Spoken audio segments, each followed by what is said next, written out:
இந்தியாவில் முதலாக 10,000 mAh பேட்டரியோட ஒரு ஸ்மார்ட் ஃபோன் வர இருக்கு. அதாவது ரியல்மிலேருந்து P4 பவர் அப்படிங்கிற ஒரு ஸ்மார்ட் ஃபோனை இன்னைக்கு இந்தியாவில் லான்ச் பண்ணுறதா இருக்காங்க.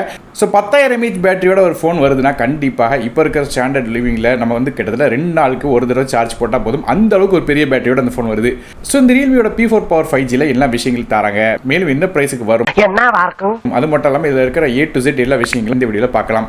வீடியோக்குள்ள போக முன்னாடி சேனல் சப்ஸ்கிரைப் பண்ணிங்க, பக்கத்துக்கு பெல் ஐக்கனை ப்ரெஸ் பண்ணி தொடர்ந்து ஆதரவு தாங்க.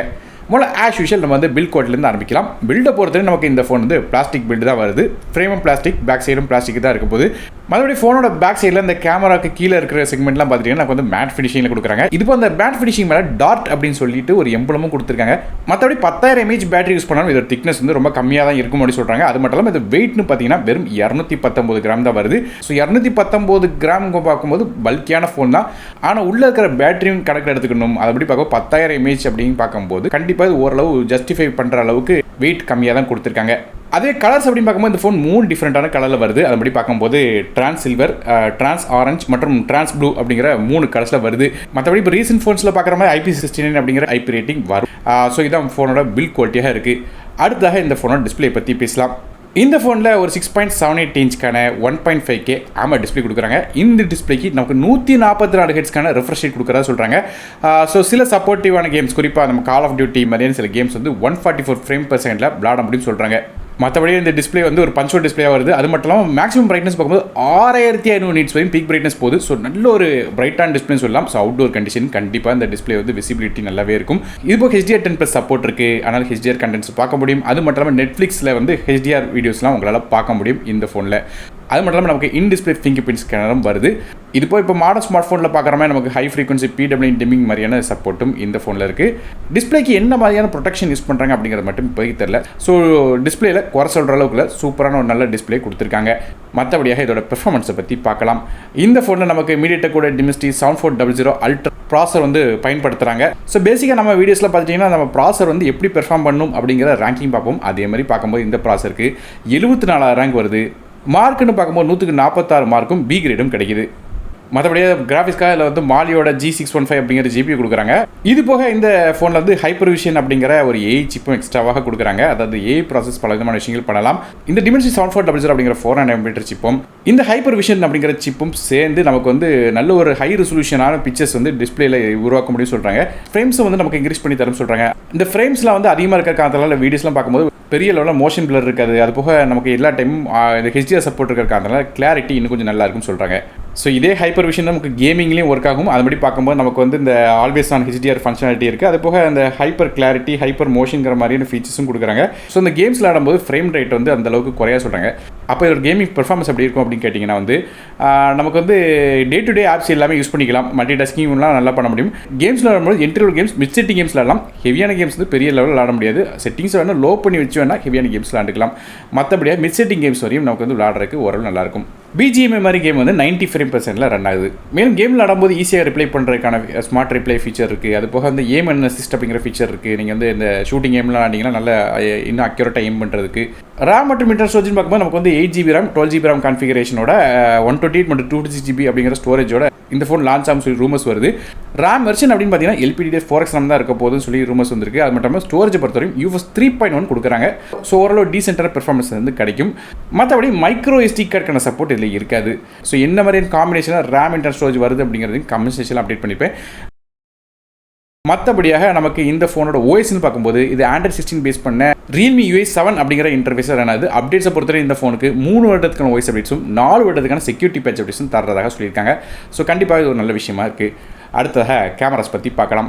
ஃபோனோட பேக் சைடில் பார்க்குறதுக்கு 3 கேமரா இருந்தாலும் ஆக்சுவலாக 2 கேமரா தான் இருக்குது. அப்படி பார்க்கும்போது மொதல் கேமரா ஒரு 50 மோஸுக்கான சோனியோட IMX882 அப்படிங்கிற சென்சர் கொடுத்துருக்காங்க. இதுக்கு OS சப்போர்ட்டும் வரும் சொல்கிறாங்க.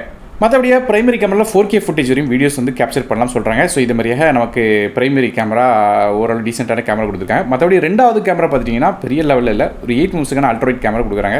இது டே டைமில் ஓரளவு டீசென்ட்டாக ஃபோட்டோஸ் எடுத்தாலும் நைட் டைமில் கண்டிப்பாக அந்த அளவுக்கு எடுக்காது. காரணம் இந்த 8 மெகாபிக்சல் அல்ட்ராவைட் கேமரா நிறைய ஃபோன்ஸில் பார்த்துட்டே வரும். அதே மாதிரி தான் இந்த கேமராவும் இருக்கும். மற்றபடி ஃப்ரண்ட் சைடில் ஒரு 60 மெகாபிக்சல் ஃப்ரண்ட் ஃபேசிங் கேமரா இந்த ஃபோனில் வருது. ஸோ இதே மாதிரியாக இந்த ஃபோனில் கேமராஸ் இருக்குது. மற்றபடியாக இந்த ஃபோனில் சில ஏஐ ஃபீச்சர்ஸும் இருக்குது. மல்டிபிள் ஃபோட்டோஸை செலக்ட் பண்ணி ஏஐ வீடியோ நம்ம வந்து மேக் பண்ண முடியும் சொல்கிறாங்க.